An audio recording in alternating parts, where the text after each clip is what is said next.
Coming up on Sports Weekly, we've got some big-time soccer highlights with Cajon versus Yucaipa in a crowded Citrus Belt League, plus an important game in the Sunkist League as San Gorgonio took on Rialto. Then we will hoop it up as Cardinal City was taking on Indian Springs for first place in the Mountain Valley League, and a wild game between Aquinas and Arrowhead Christian in boys basketball. Then it's right back to Cardinal City for a big match between the Pacific Pirates and Cardinals in MVL action. We've also got football news. There's a new head football coach for San Bernardino, the Cardinals going into next season. And quarterback Jaden Daniels does it again for the Washington Commanders as they advance in the playoffs. All that and more in this edition of Sports Weekly on IEMG, and it starts right now.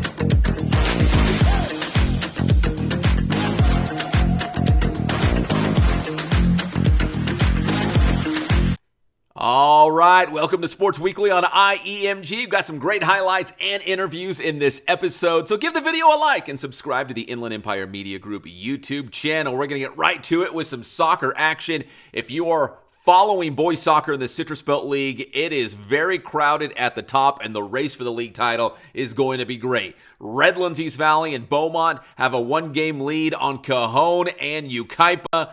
It's going to be a photo finish in the CBL. The Thunderbirds were at home taking on the Cowboys and their head coach, Rafael Lara. Very important match in terms of that league championship race. And now Yucaipa is in the mix, as you're about to see in the highlights. Yucaipa led by a score of 1-0 at halftime. Second half, Cowboys with the free kick right around midfield, but close enough to be dangerous. That's headed out, but to the feet of Day Zamora, and what a goal by Day to level the match at 1 apiece. Big time strike by Zamora. That was in the final minutes of the match, but then in stoppage time, Yucaipa with the corner kick, and the header is going to sneak inside that post right there. 2-1 would be your final score as the Thunderbirds pick up the big result to get right back in the mix for the Citrus Belt League title.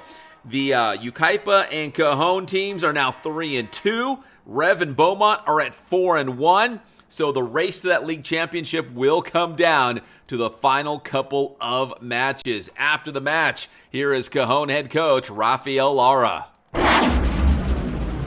What's kind of the message after a game where you fought so hard to get that equalizer and then to give up that late one? It hurts. It definitely hurts. Obviously, the boys fought hard, but I mean, I can't speak much of it. I mean, it is what it is. It's part of the game. You got to play every ball. Obviously, it happens. Sometimes it goes your way, sometimes it goes the other way, but it comes down to one play. That's really what it is. And what do you think you guys can learn from this? Coming out strong, obviously a lot stronger from the beginning. And then I say it all the time since I've been here. You got to take every opponent serious. Got to be ready for everybody. Everybody wants the same thing you want. So doesn't allow you to win a game automatically just because you think you should win it. You got to come out and play 0-0 every game when it starts, and it's just taking everybody serious from the beginning and closing out games sooner than waiting for the last 15 minutes to do something.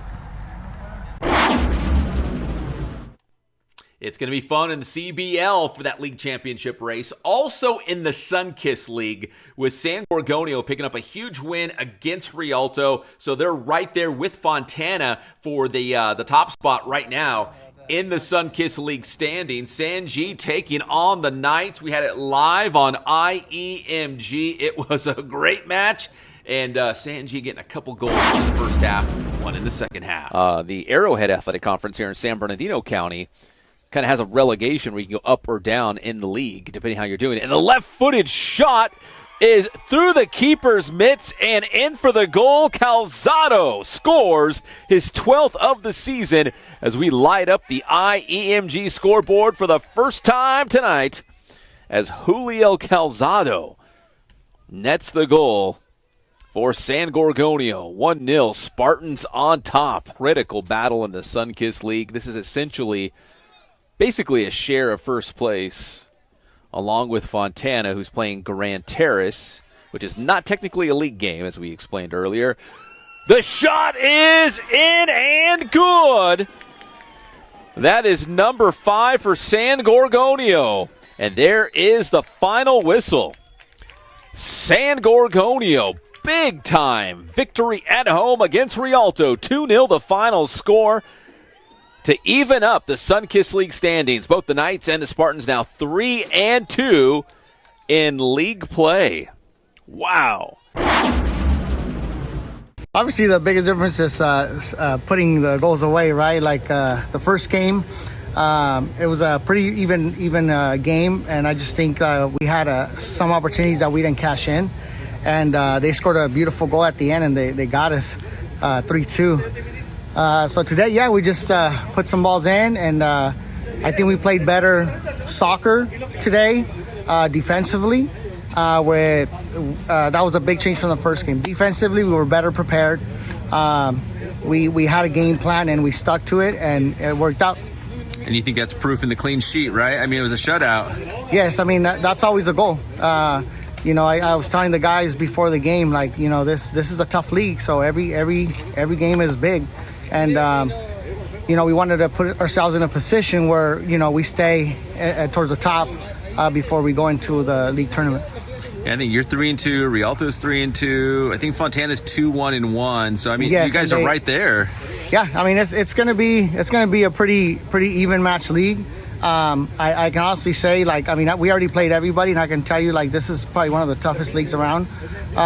So like I said, we just want to be in a good position so that when the end of the season tournament comes around, we're in a good spot to try to make the playoffs. All right, and right back out to San Gorgonio for some girls water polo. San G taking on Fontana High School, although it was more like a home match for Faux High in this San Andreas League battle.